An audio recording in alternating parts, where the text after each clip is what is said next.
UPSC civil service examination में सफलता के लिए संघर्ष कर रहे मेरे dear friends, sisters, brothers and my dear family, एक बिहारी सब पे भारी परिवार में यूपीएससी सिविल सर्विस एग्जामिनेशन के honest and successful exam focused preparation के लिए जो हमने मैराथन क्लास शुरू की है, उनके यूपीएससी गाइडेंस पार्ट में मैं आपका वेलकम करता हूँ। फ्रेंड्स, अब चलिए नेक्स्ट पॉइंट पर बात करें। क्रिटिकल एनालिसिस स्किल को कैसे डेवलप किया जाए, इसके टूल्स पर हम बात कर चुके थे और अब उन टूल्स का कैसे इस्तेमाल करना है उस पर बात कर रहे हैं। अब इसका जो सेकंड पॉइंट है वो है focus more on contradictory things, कि आपको जो है कॉन्ट्राडिक्टरी थिंग्स जो है, कॉन्ट्राडिक्टरी थिंग्स कहने का मेरा मतलब, कई बार क्या होता है, हम कुछ चीज़ कोई और कहता है या हम कुछ चीज़ पढ़ते हैं तो कई बार उससे हम एग्री नहीं हो पाते। हम हमारी एक धारणा बनी रहती है कि नहीं, इस तरीके से यही सही होगा। कोई और कुछ कह रहा है, हो सकता है वो आपके अगेंस्ट हो या आपके अपोजिट में हो, जिससे आप एग्री करते हैं उससे बिल्कुल अपोजिट हो। तो इस चीज़ को हम जल्दी एक्सेप्ट नहीं कर पाते। तो वो जो अपोजिट है वो है कॉन्ट्राडिक्टरी थिंग्स। आपको उन पर ज़्यादा फोकस करना है। अब देखिए, ये आसान तो होता नहीं है। अब कई बार मान लीजिए, हमारा जो एक्सपीरियंसेस होते हैं, हमारे ऑब्जर्वेशंस होते हैं, हमारी अपनी स्टडी होती है, उस बेस पर हम जो है कुछ ना कुछ धारणा अपने अंदर बना के रखते हैं कि हाँ, ये तो ऐसे ही है। अब उसके अगेंस्ट में किसी ने कुछ कह दिया या उससे हटकर किसी ने कुछ कह दिया तो हमारे लिए पचाना मुश्किल हो जाता है कि नहीं, ऐसा तो नहीं है। तो इस चीज़ को समझना होगा।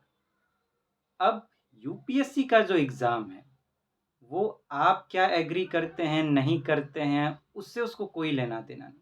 उसको तो लेना देना बस उससे है कि वो किससे एग्री करता है, और उसका जो एग्री का करने का सबसे मेन बेस है वो है एक बैलेंस्ड अप्रोच, कि बहुत ज़्यादा एक्सट्रीम में आप नहीं जा रहे हैं कि एकदम एक तरफ हैं, एकदम दूसरी तरफ हैं। एक बैलेंस्ड अप्रोच, और जिसका जो सबसे बड़ा जो आप कहें तकाजा है, उसकी तराजू है, उस पर वो हेड पर रखता है कॉन्स्टिट्यूशन को, संविधान को। उसमें तो समझिए हमारा पूरा सिस्टम दिया हुआ है, क्या कैसे चलेगा। तो उसको ध्यान में रखकर आप चीज़ों को सोच सकते हैं।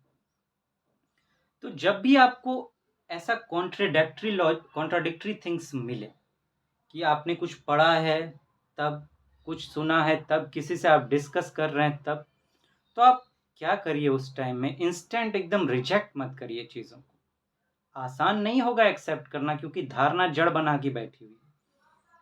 ध्यान से सुने, रिएक्ट ना करें, सुने कि क्या कहा जा रहा है, उसकी फिर एनालिसिस करें अच्छे से।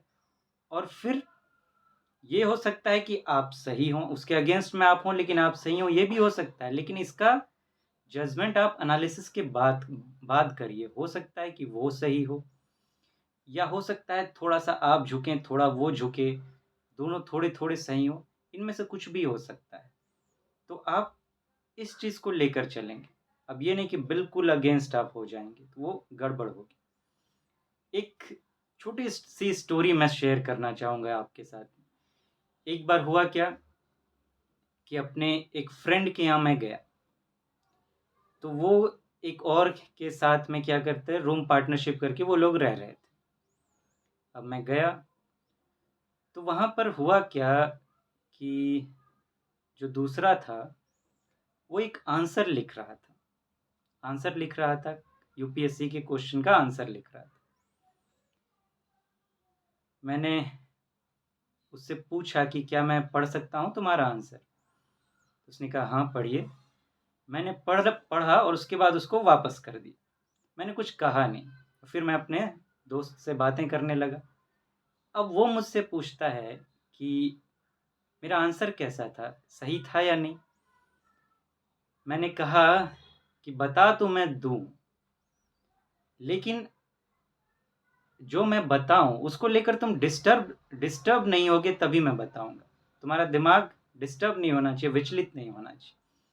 बोले नहीं नहीं कुछ नहीं होगा, मुझे मैं बिल्कुल बैलेंस्ड रहूँगा। मैंने कहा ठीक है। मैंने उसका जो आंसर है उसके बारे में कहा उसको कि अगर मुझे इसको नंबर देना रहता तो इसको मैं माइनस में नंबर देता। 0 से कम अगर दे सकता तो वो देता, माइनस में देता इसको, क्योंकि जो क्वेश्चन में पूछा गया है, आपने आपको लग तो रहा है कि आपने उसी पर लिखा है, लेकिन जिस एंगल से पूछा गया है क्वेश्चन वो उसके बिल्कुल विपरीत है। आपने बस टॉपिक को ध्यान में रखकर लिख दिया है, एंगल को ध्यान में ही नहीं रखा है, इसलिए इसमें कोई मार्क्स नहीं मिल सकते। वो शांत हो गया। उसके बाद थोड़ी देर के बाद मैं भी अपना, जब मेरी मीटिंग खत्म हो गई अपने दोस्त के साथ, मैं वापस आ गया। अब बाद में मुझे पता चला कि वो दूसरा मेरे दोस्त से कह रहा था कि अब आप उनको कभी मत बुलाना इस रूम पर, नहीं तो मैं तुम्हारे साथ नहीं रहूँगा। तो ये चीज़ें हो रही थी। तो देखिए फ्रेंड्स, कभी भी हमें लगता है कई बार कि हम सही होते हैं, कभी भी जड़ बनाकर मत बैठिए चीज़ों को। आपको हो सकता है कि आप सही हो, ऐसा मैं नहीं कहता कि ना ही आप सही नहीं ही होंगे, हो सकता है। लेकिन जो दूसरे कह रहे हैं उसे भी सुने, एनालिसिस करें, फिर देखें कि क्या करना है। बिल्कुल अपने पे रहना है या उन पे ध्यान देना है, वो सही है ज़्यादा, या फिर दोनों थोड़ा-थोड़ा करें, इसको देखिए।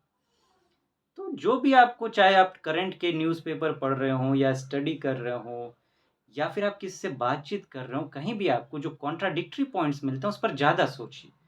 अब इससे क्या होगा, आपका दिमाग बहुत ज़्यादा एक्टिव हो जाएगा, बहुत चलना शुरू कर देगा कि इसने ये बात कही तो क्यों कही? मैं तो ऐसा सोचता हूँ, तो वो उसने ऐसा कहाँ से सोचा? फिर आप चीज़ों को ढूँढना शुरू करेंगे, तो आपको सारे तरीके के पॉइंट्स मिलते चले जाएँगे और ये ज़बरदस्त तरीके से आपके अंदर जो है क्रिटिकल एनालिसिस करने की स्किल डेवलप करेगा। ज़बरदस्त विश्लेषणात्मक क्षमता पैदा होने लगेगी आपके अंदर, बहुत इम्पोर्टेंट। अब देखिए फ्रेंड्स, एक टाइम था, अगर आप ऐसा नहीं करते हैं, देखिए जड़ बन के बैठिएगा, तो आपकी गिनती मैं वहाँ क्या कहूँगा, जैसे कि पाकिस्तान।